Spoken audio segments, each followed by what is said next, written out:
क्या आपने कभी सोचा है कि आपके पैसों को डबल होने में कितना टाइम लगता है, कितना अमाउंट आपको इन्वेस्ट करना चाहिए? सपोज आपके पास 1 लाख रुपए, तो 15% पे आपको 5 साल लग जाएंगे उस अमाउंट को डबल करने में, और वही अमाउंट 4 टाइम्स होने में 10 साल लगेंगे। और अगर आपको उस अमाउंट को 20 टाइम्स करना है तो आपको 22 साल तक वेट करना पड़ेगा। तो इस वीडियो में मैं आपको बहुत सारे इन्वेस्टमेंट बताऊंगा जो आप कर सकते हो 2025 में, और आपके पैसे डबल होने में कितना टाइम लगेगा उन इन्वेस्टमेंट के थ्रू। वीडियो एंड तक देखना, क्योंकि जो लास्ट इन्वेस्टमेंट है वो बहुत सरप्राइजिंग है। तो सबसे पहली इन्वेस्टमेंट है म्यूचुअल फंड। सबसे बेस्ट तरीका स्टॉक मार्केट में एंटर होने का म्यूचुअल फंड होता है, क्योंकि यहाँ आपको बैठ के रिसर्च नहीं करना है और रिस्क फैक्टर भी कम होता है। एक फंड मैनेजर होता है जो आपके बिहाफ में इन्वेस्ट करता है, और इसमें बहुत सारी कंपनीज होती है, सो डाइवर्सिफिकेशन का बेनिफिट मिलता है, जिससे रिस्क फैक्टर और कम हो जाते हैं। वैसे तो म्यूचुअल फंड की बहुत सारी कैटेगरीज है, बट मैं पर्सनली 3 फंड में इन्वेस्ट करता हूँ जो रिस्क फैक्टर के अकॉर्डिंग होता है। सबसे पहला fund index funds. Basically index funds replica होते हैं इंडेक्सेस के,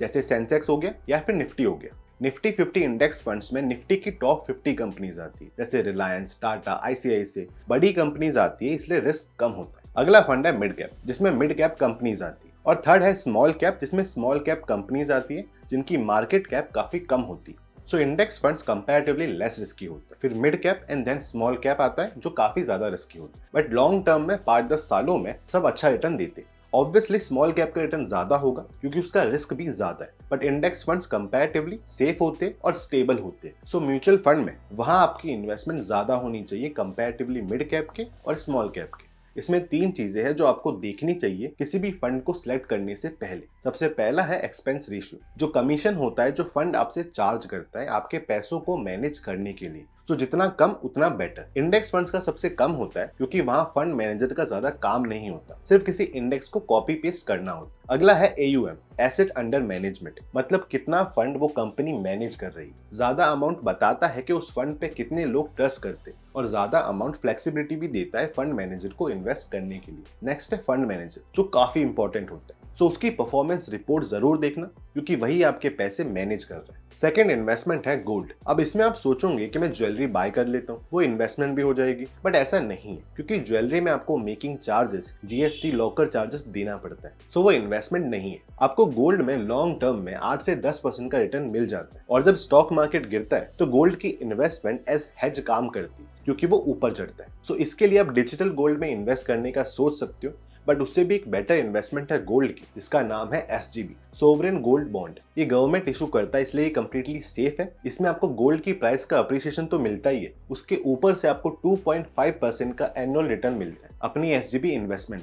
सो no locker charges, no GST and no making charges. आप इसे जीरोधा से बाय कर सकते हो जब भी इसे गवर्नमेंट इशू करेगा। मैं पर्सनली जीरोधा प्रेफर करता हूँ। अगर आपको अपना अकाउंट ओपन करना है तो लिंक मेरे डिस्क्रिप्शन पे। थर्ड इन्वेस्टमेंट है बॉन्ड्स। बॉन्ड्स बेसिकली एक तरीके का लोन होता है जो आप गवर्नमेंट को या फिर किसी कंपनी को देते हो, जिसके अगेंस्ट में आपको बॉन्ड्स मिलते हैं। और जिस तरह बैंक को EMI देते हो, उसी तरह इस केस में गवर्नमेंट आपको पैसे देती है। बॉन्ड्स भी 2 टाइप के होते हैं, government bonds and corporate bonds. Government bonds में जैसे T-बिल्स, जो गवर्नमेंट इशू करता है, जिसमें आपको 3 ऑप्शन मिलते हैं: 3 मंथ की इन्वेस्टमेंट, 6 मंथ की इन्वेस्टमेंट और 1 ईयर की इन्वेस्टमेंट। अगर आपको अपने पैसे शॉर्ट टर्म के लिए पार्क करने, जिसमें आपको अच्छा रिटर्न भी मिले और आपके पैसे सेफ भी रहे, तो आप इसमें इन्वेस्ट करने का सोच सकते हो। इसमें आपको 6 से 7% का रिटर्न मिल जाता है। आप इसको सेकेंडरी मार्केट से भी बाय कर सकते हो जीरोधा के थ्रू। कॉर्पोरेट बॉन्ड्स भी सिमिलर वर्क करता है, उसमें रिटर्न आपको बेटर मिलता है, अराउंड 8 से 9%, बट वो रिस्की भी होते हैं इस वे में कि अगर कल जाके वो कंपनी बंद हो जाए तो आपके पैसे भी चले जाएंगे। इसलिए अगर आपको कॉर्पोरेट बॉन्ड्स लेने हैं तो मेक श्योर कि उसकी रेटिंग अच्छी हो। बेसिकली रेटिंग एजेंसी होती है जो कंपनी की फंडामेंटल चेक करके उस कंपनी के बॉन्ड्स को रेट करते हैं। सो AAA और AA अच्छी रेटिंग होती है। फोर्थ इन्वेस्टमेंट है रियल एस्टेट।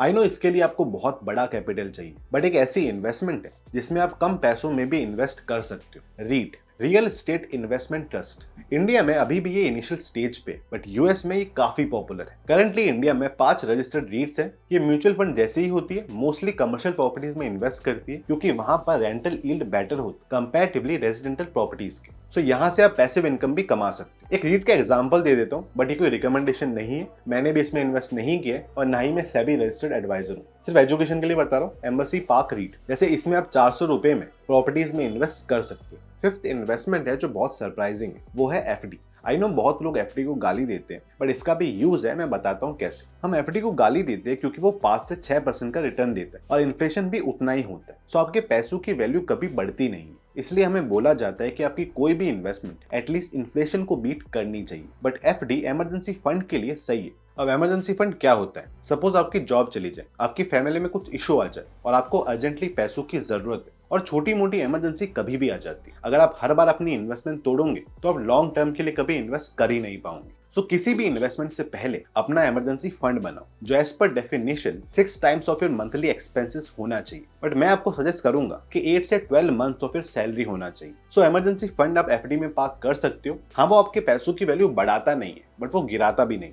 अब एक बोनस चीज जो आप सुन लो, आपके लिए काफी इंपॉर्टेंट है। कोई भी इन्वेस्टमेंट करने से पहले मेक श्योर कि आप टर्म इंश्योरेंस और हेल्थ इंश्योरेंस ले लो। टर्म इंश्योरेंस आपकी एनुअल सैलरी का ऑलमोस्ट 20 टाइम्स होना चाहिए। जैसे फॉर एग्जांपल, अगर आपकी एनुअल इनकम 6 लाख है तो आपका इंश्योरेंस कवर 1.2 करोड़ होना चाहिए। हेल्थ इंश्योरेंस भी ले लीजिए क्योंकि आप अभी यंग है, सो आपका प्रीमियम काफी कम बनेगा। सो टर्म इंश्योरेंस, हेल्थ इंश्योरेंस और इमरजेंसी फंड, ये तीनों चीजें आप पहले करो और फिर अपनी इन्वेस्टमेंट स्टार्ट करो। बाकी if you want to know कि इंडेक्स फंड्स क्या होते हैं, इमरजेंसी फंड कैसे बनता है, तो उन पे मैंने वीडियोस बना रखी है, आप वो जाके देख सकते हो।